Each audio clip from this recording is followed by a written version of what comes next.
ay darating, ang pag-ibig niya ay magniningning sa harap ng altar. Kami lumalapit, umaawit ng masayang papuri. Sa harap ng altar, kami lumalapit, umaawit ng masayang papuri.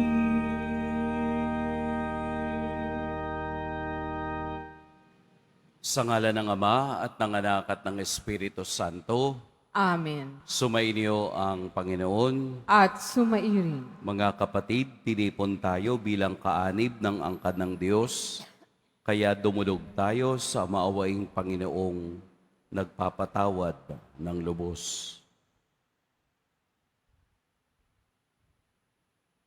Sinugong tagapagpagaling sa mga nagsisisi, Panginoon, kaawaan mo kami. Panginoon, kaawaan mo kami. Dumating na tagapag-anyayang mga makasalanan ay magsisi, Kristo, kaawaan mo kami. Kristo, kaawaan mo kami. Nakaluklok ka sa kanan ng Diyos Ama para ipamagitan kami, Panginoon, kaawaan mo kami. Panginoon, kaawaan mo kami. Kaawaan tayo ng makapangyarihang Diyos, patawarin tayo sa ating mga kasalanan at patnubayan tayo sa buhay na walang hanggan. Amen. Manalangin tayo.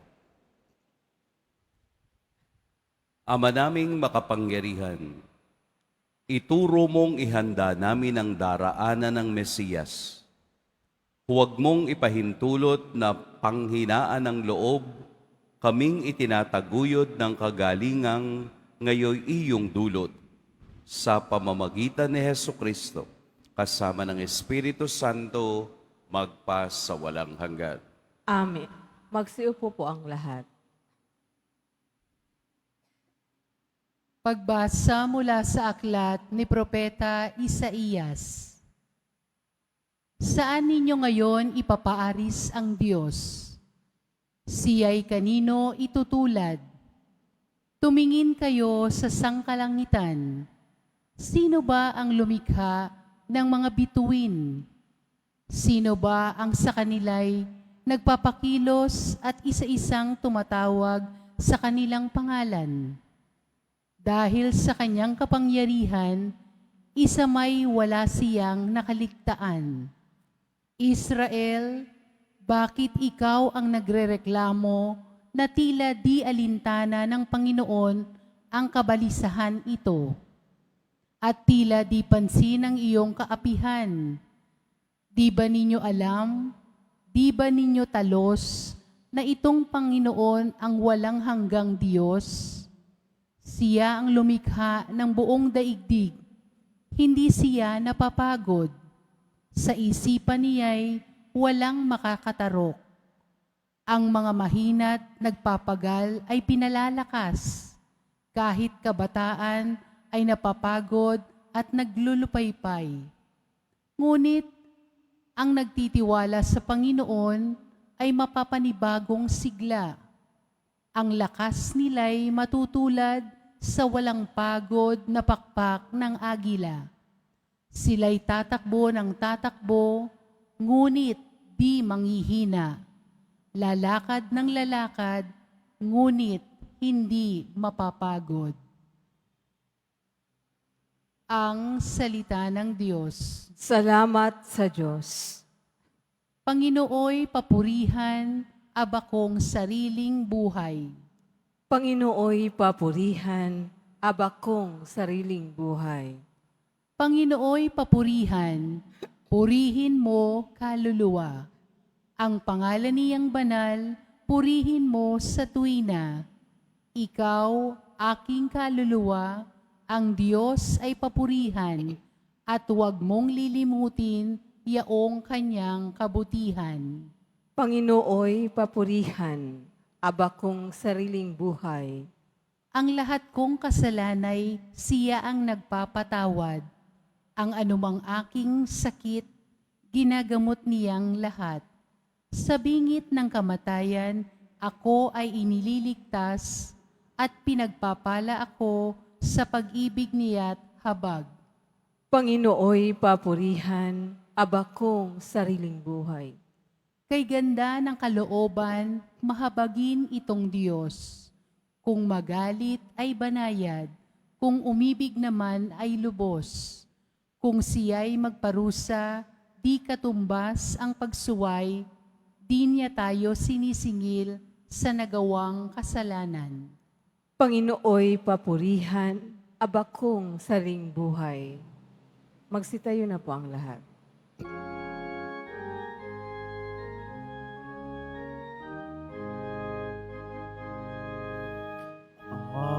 Hallelujah,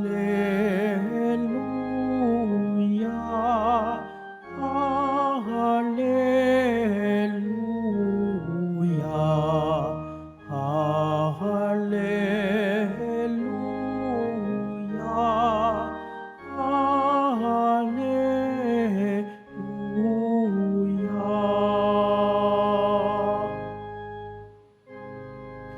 Panginoong nagliligtas sa ating darating tiyak, mapalad siyang makaharap. Hallelujah, Hallelujah, Hallelujah,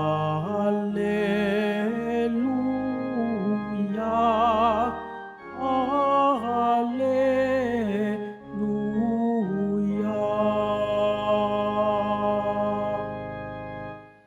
Sumainyo ang Panginoon. At sumairin, Ang mabuting balita ng Panginoon ayon kay San Mateo.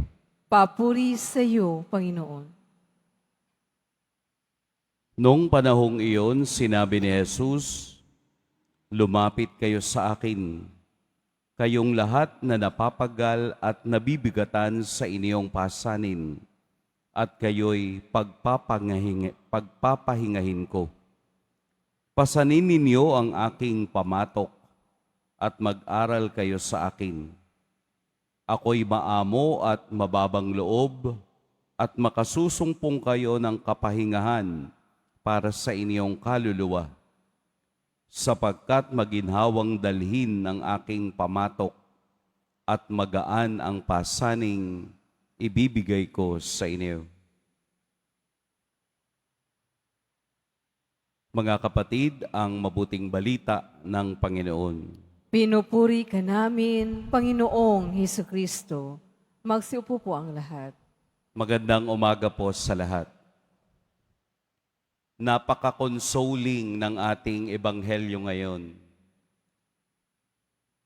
Parang napakasarap na tayo ang buhatin ng Diyos. Napakaganda ng pakiramdam kung alam nating ang Diyos ang bumubuhat sa atin. Ang pamatok ay ginamit bilang simbolo ng pagpapahirap dahil alam natin na ang pamatok ang inilalagay sa mga hayop na nagtatrabaho sa bukid. Dun sa mga traditional farmers, alam nila kung paano ginagamit ang pamatok. Ang pamatok ay sumisimbolo rin ng kontrol. Kapag ang isang baka o kalabaw ay nilagyan na ng pamatok, ito ay hudyat na siya ay kailangan ng magtrabaho. Ang kaniyang galaw, ang kaniyang gagawing kilos ay nakasaad sa hampas kung sino yung nagkokontrol. Bakit ito ang ginamit ni Jesus na pamantayan ng paglapit sa Kanya?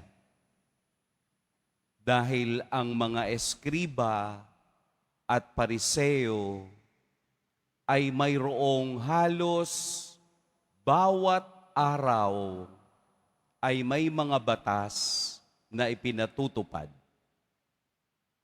Sa loob ng 365 days, 365 din ang batas na ipinapataw nila sa bawat Hudyo. Mas marami po yung bawal kesa doon sa pinapayagan. Mas marami yung naglilimita sa kanilang buhay kesa doon sa pagpapalaya ng kanilang kaluluwa. Halimbawa, kung ikaw ay nag-ani ngayong araw na ito, ang 10 bahagi ng ani mo ay kailangang mapunta sa templo. 10%. Siguro familiar kayo dun sa salitang ikapu. Noon yun, panahon ni Moses. Kapag naman ang iyong baka ay nanganak, sa first time na manganganak ang iyong inaalagaang mga hayop, kailangan mong ibigay ang unang anak, ialay sa templo. Kapag ikaw ay nanganak, hindi ka pwedeng pumasok sa templo sa loob ng 40 araw kapag lalaki ang iyong anak. Kapag babae, parang around 60 days. Hindi ko alam kung ano ang kaibahan. Paano ka makakapasok sa templo? Kailangan mong mag-alay. Kailangan mong bumili ng itinitinda doon sa loob ng templo para ikaw ay muling makapasok. Napakaraming batas na kung titingnan ay nagpapahirap sa buhay ng bawat Hudyo. Yun bang imbis na nila makilala ang Diyos sa templo, sila ay gumagalaw sa pamamagitan ng batas. Sa pamamagitan ng pamatok na ibinibigay ng mga eskriba at pariseo, nahihirapan sila sa paglalakbay sa buhay. In short, para na silang mga robot. Hindi pwede ito, hindi pwede iyan, kailangang ito ang gawin mo, kailangang ito ang gawin mo, dapat ganito. Araw-araw yun. Kung araw-araw kang sinasaksakan sa isip mo ng mga bagay na bawal, ano pa ang pwede? Ano pa ang pwede nating gawin bilang isang Hudyo? Kaya si Jesus ay mayroong alternative. Mag-aral kayo sa akin dahil ang aking pamatok ay magaan. Ano ba ang batas ni Kristo? Ano ba ang batas ng Diyos? Pag-ibig, pagpapatawad, awa. Dito nang gagaling ang paglalim ng ating pananampalataya.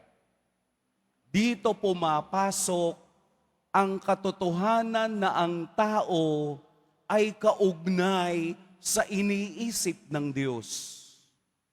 Kung nauunawaan natin ang pag-ibig, mas madali tayong makaunawa sa iba. Kung naiintindihan natin ang awa, madali rin nating maibibigay sa iba kung ano ang kahulugan nito. Kung tayo'y marunong magpatawad, nangangahulugang naramdaman na din natin ang pagpapatawad ng Diyos. Kaya hindi tayo kailangang maging harsh. Ano ba sa Tagalog yung harsh? Mahigpit mismo sa ating sarili pagdating ng pananampalataya. Hindi tayo dapat makigaya sa ginagawa ng iba para lamang magustuhan tayo ng Diyos. Kung hindi tayo marunong lumapit sa Kanya, hindi natin mauunawaan ang Kaniyang batas. Bakit tayo nagdarasal? Hindi ba't minsan mabigat ang ating kalooban? Bakit tayo pumupunta ng Quiapo? Hindi ba't gusto nating sabihin sa Diyos? Gusto nating sabihin kay Kristo ang bigat na ating dinadala? Bakit kahit tayo ay malayo, pipilitin nating pumila upang makapasok sa kaniyang dambana? Dahil alam natin na ang Kristong ating sinusundan ay mayroong pamatok na magaan na eksakto sa balikat natin na dadalhin sa araw-araw. Ito ang imahe ng Diyos. Ito ang imahe ni Kristo. Ang lumalapit lamang sa Kanya ng totoo at nag-aaral sa Kanya ang makauunawa ng Kaniyang batas. Kaya't siya mismo ang unang nagpakita nito na ang pamatok ngayon, ang krus na Kaniyang dinala, ay nangangahulugan din na pamatok natin na dapat nating pagtagumpayan. Ang krus na meron tayo ay eksakto sa atin upang maihatid natin hanggang sa dulo ng ating buhay. Kaya tayo nahihirapan, kaya tayo nabibigatan dahil sa mga desisyong hindi ayon sa batas ng Diyos. Kaya tayo ay napapagal dahil mag-isa tayong naglalakbay at ayaw nating isama ang Diyos sa buhay na meron ka. Napaka-consoling ng itsura ng ating Poong Jesus Nazareno. Kung nahihirapan ka, una na siyang nahirapan. Kung nagtatampo ka sa Kanya, siya dapat ang unang magtampo. Dahil nung siya'y nahihirapan, walang tumulong sa Kanya. Walang nagtanggol sa Kanya. Kaya't hindi natin pwedeng pantayan anumang awa at pag-ibig na ibinibigay ng Diyos sa lahat, sapagkat ang tunay na sumusunod sa Kanya ay handang ilagay ang pamatok at sumunod sa kumpas ni Jesus. Kung tayo'y mag-aaral sa Kanya. Ano pong ibig sabihin? Kung papaanong ang baka o kalabaw ay alam ang hudiyat ng kaniyang amo, ganun din tayo. Sa ating paggalaw, sa ating pagkilos, sana ang mga ito ay maging hudiyat ng pag-ibig at awa ng Diyos. Huwag tayong mapagod na lumapit sa Kanya, sapagkat tunay ang Kaniyang mga salita. Sapagkat maginhawang dalhin ang aking pamatok at magaanang pasaning ibibigay ko sa inyo. Isa sa aking sinasaluduhan ay yung mga mongha at monghe Bakit ako saludo sa Kanya? Sapagkat sila ang tunay na hero ng pananampalatayang ating isinasabuhay. Habang tayo ay tulog at naghihilik, sila ay gising na at nagdarasal. Inialay nila ang kanilang sarili sa Diyos sa loob ng mga monasteryo at kumbento upang makiugnay araw-araw, oras-oras sa awa at pag-ibig ng Diyos. Kapag sila'y napapagod, Diyos pa rin ang kanilang iikutan. Pag sila'y masaya, Diyos pa rin ang kanilang dinaratnan, sapagkat ang kanilang buhay ay nakalaan para sa pag-ibig at awa ng Diyos. Tayo maraming excuses eh. Di ba yung ibang tao maraming excuses? Pag maraming pera, nasaan? Pag walang problema, nasaan?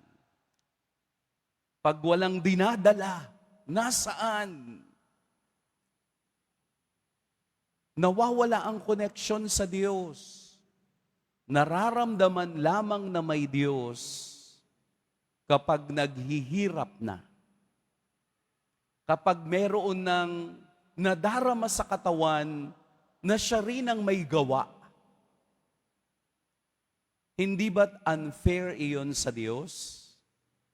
Pero hindi siya napapagod. Ang kailangan lamang natin ay dalhin ang kaniyang pamatok at sumunod sa Kanya sa araw-araw. Matuto tayo sa Diyos. Matuto tayo sa halimbawa ng ating Poong Jesus Nazareno. Pagpalain tayo ng Poong may kapal. Magsitayo na po ang lahat.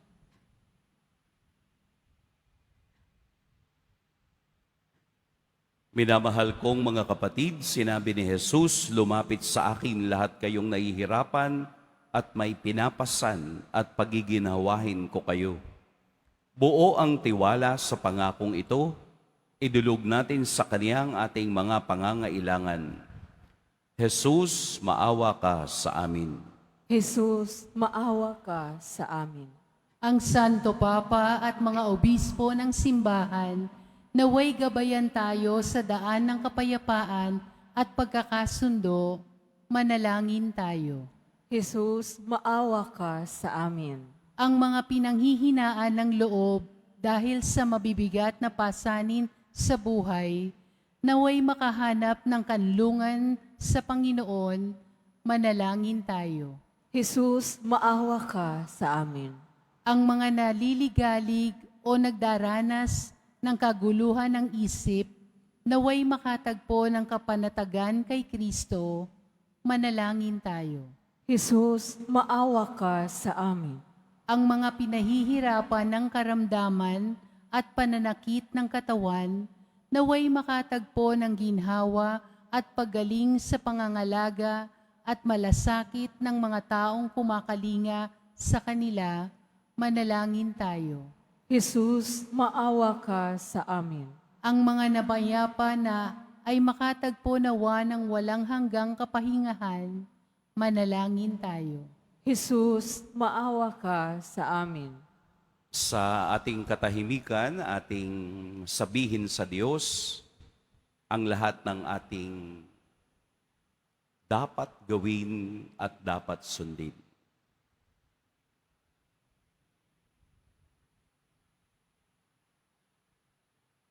Manalangin tayo.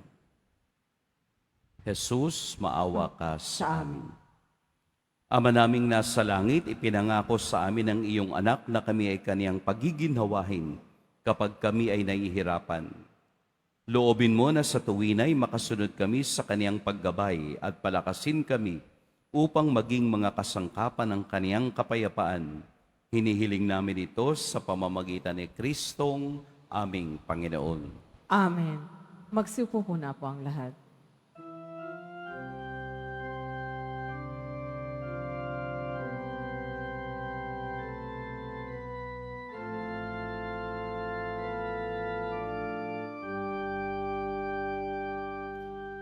Panginoong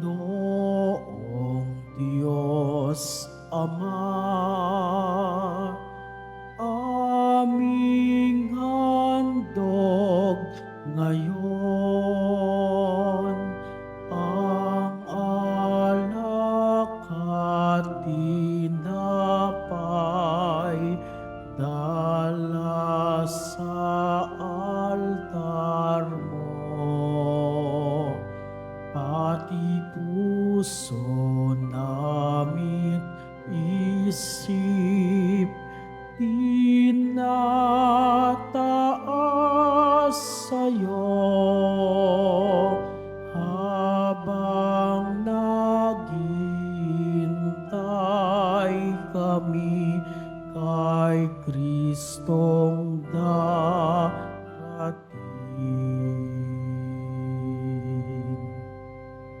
Magsitayo na po ang lahat.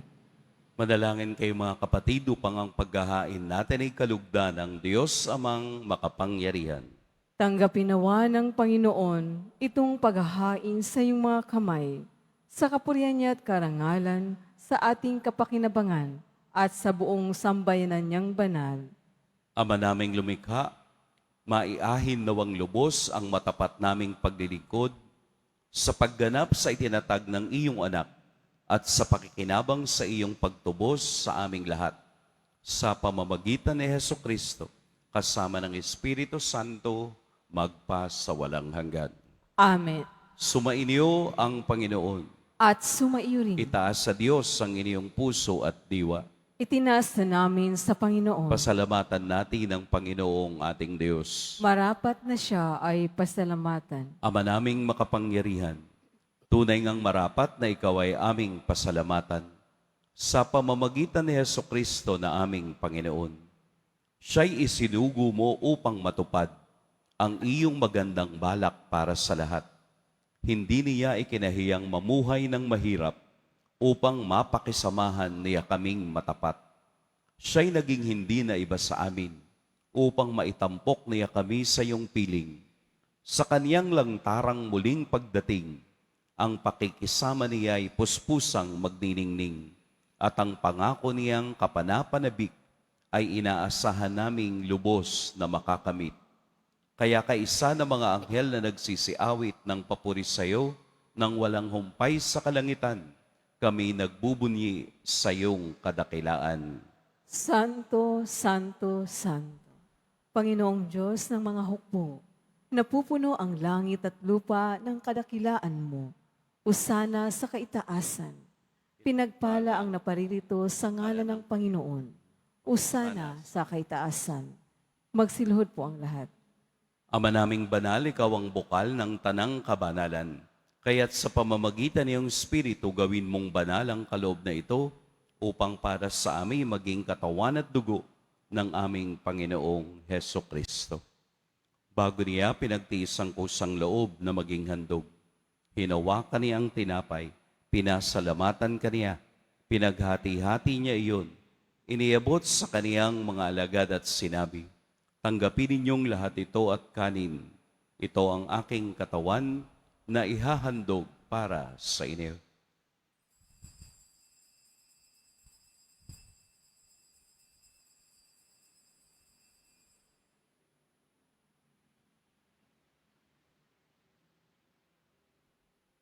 Gayun din naman, noong matapos ang hapunan, hinawakan niya ang kalis, muli kaniyang pinasalamatan, inabot niya ang kalis sa kaniyang mga alagad at sinabi, tanggapin ninyong lahat ito at inumin, ito ang kalis ng aking dugo, ng bago at walang hanggang tipan, ang aking dugo na ibubuhos para sa inyo at para sa lahat, sa ikapagpapatawad ng mga kasalanan. Gawin ninyo ito sa pag-alala sa akin.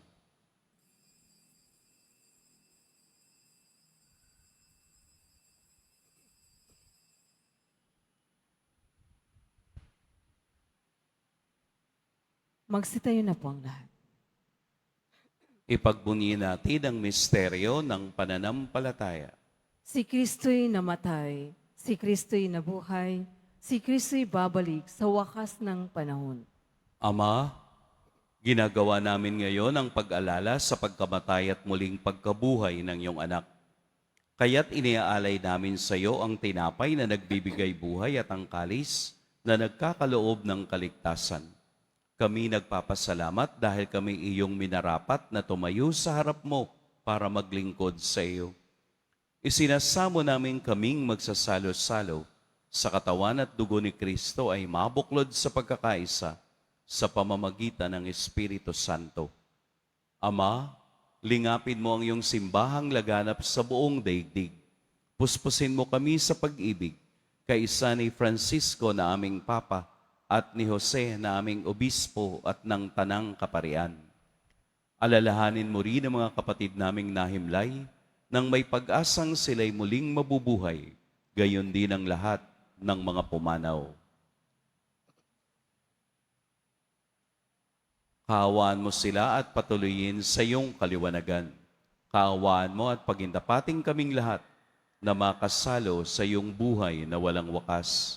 Kaisa ng mahal na Birheng Maria na ina ng Diyos, ng kabiyak ng puso niyang si San Jose, kaisa ng mga apostol ni San Juan Bautista, at ng lahat ng mga banal na namuhay dito sa daigdig ng kalugod-lugod sa iyo, maipagdiwang nawa namin ang pagpupuri sa ikararangal mo sa pamamagitan ng iyong anak na aming Panginoong Hesukristo. Sa pamamagitan ni Kristo, kasama niya at sa Kaniya, ang lahat ng parangal at papuri sa iyo, Diyos, Amang makapangyarihan, kasama ng Espiritu Santo, magpa sa walang hanggan. Amen.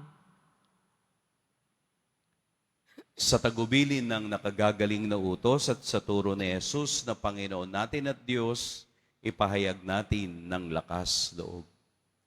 Ama namin, sumasalangit ka. Sambahin ang ngalan mo, mapasa amin ang kaharian mo, sundin ang loob mo dito sa lupa para nang sa langit. Bigyan mo kami ngayon ng aming kakanin sa araw-araw, at patawarin mo kami sa aming mga sala, para ng pagpapatawad namin sa nagkakasala sa amin. At huwag mo kaming ipahintulot sa tukso, at iadya mo kami sa lahat ng masama. Hinihiling namin kami iadya sa lahat ng masama. Pagkalooban ng kapayapaan araw-araw, iligtas sa kasalanan at ilayo sa lahat ng kapahamakan. Samantalang aming pinananabikan ang dakilang araw ng pagpapahayag ng tagapagligtas naming si Hesukristo. Sapagkat iyo ang kaharian at ang kapangyarihan at ang kapurihan magpakailanman. Amen. Panginoong Hesukristo, sinabi mo sa iyong mga apostol, kapayapaan ang iniiwan ko sa inyo, ang aking kapayapaan ang ibinibigay ko sa inyo. Tunghayan mo ang aming pananampalataya at huwag ang aming pagkakasala. Pagkalooban mo kami ng kapayapaan at pagkakaisa ayon sa iyong kalooban, kasama ng Espiritu Santo, magpa sa walang hanggan. Amen. Ang kapayapaan ng Panginoon naway laging sumainiyong lahat. At sumairin. Magbigayan kayo ng kapayapaan sa isa't isa.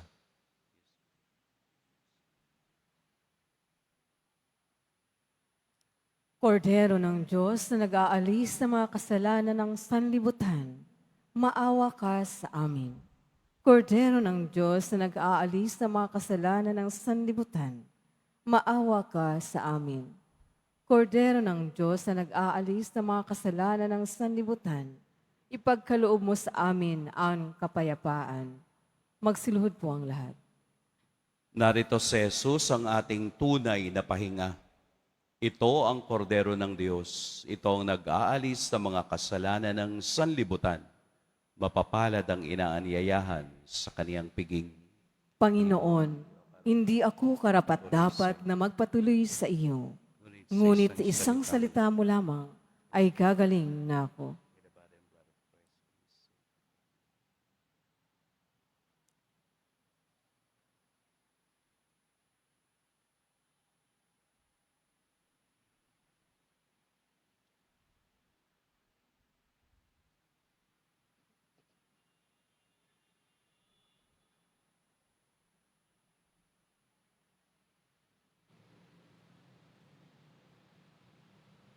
para sa lahat ng tatanggap ng banal na komunyon, sasagot po tayo ng amin pagkasabi ng paro ng liminister ng katawan ni Kristo at isubo agad sa bibig bago umalis sa harapan ng paro ng liminister. Sumunod po tayo.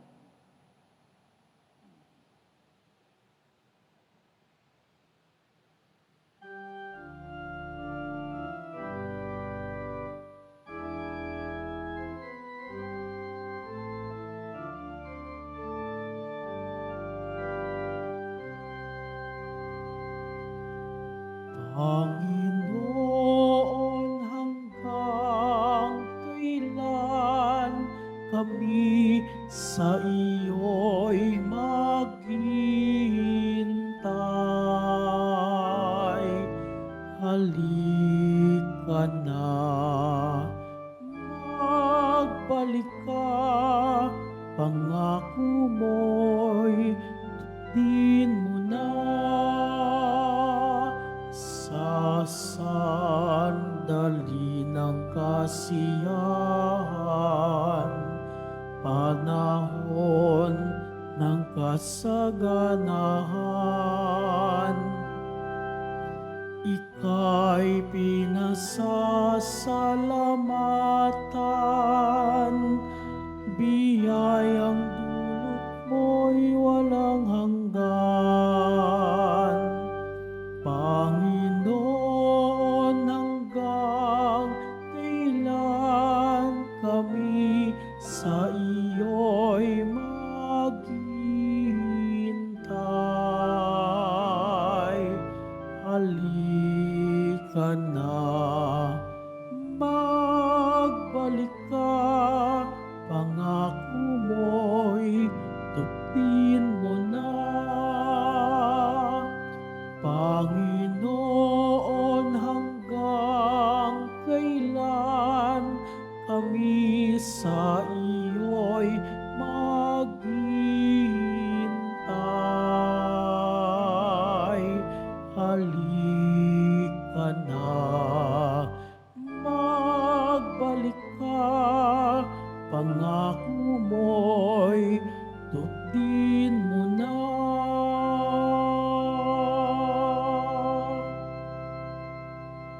Announcement. Available na po ang ating opisyal na kalendaryo para sa taong 2025 ng ating parokya. Sa mga nagnanais, bumili, maaari kayong magtungo sa ating parish office. Ito po ay nagkakahalaga ng 80 pesos. Mga kadiboto, mabibili pa rin po ang ating parish sa ating parish finance office ang Nazareno images, Nazareno medallion, at Nazareno Novena booklet. Pagkatapos ng misa, wiwisikan po ang lahat ng banal na tubig. Pinakikiusapang lahat na manatili lamang muna sa iyong mga lugar. Tanging sa Quezon Boulevard o sa Plaza San Juan lamang ang labasan ng lahat. Sumunod po tayo. Maraming salamat po sa iyong pagdalaw at pagsisimba sa Basilica Minor at Pambansang Dambana ni Jesus Nazareno. Magsitayo na po ang lahat. Manalangin tayo.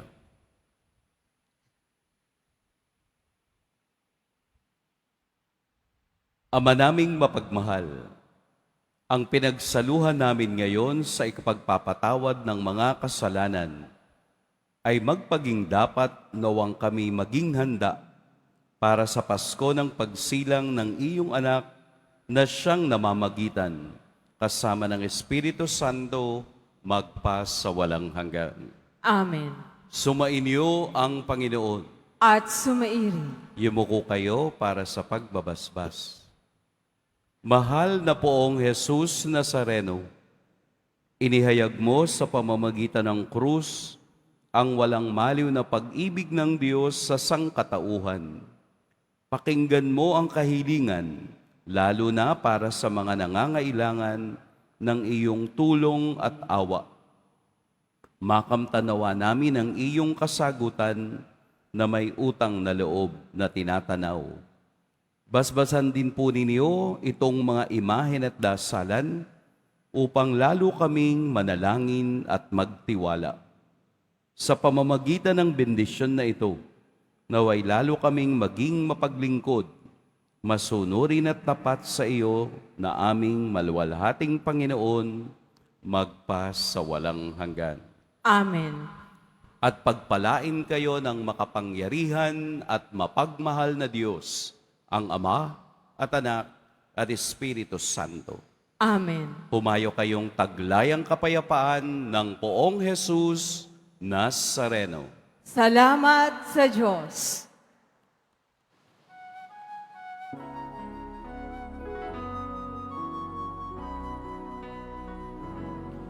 Nuestro Padre Jesus Nazareno, sinasamba ka namin. Pinipintuho ka namin,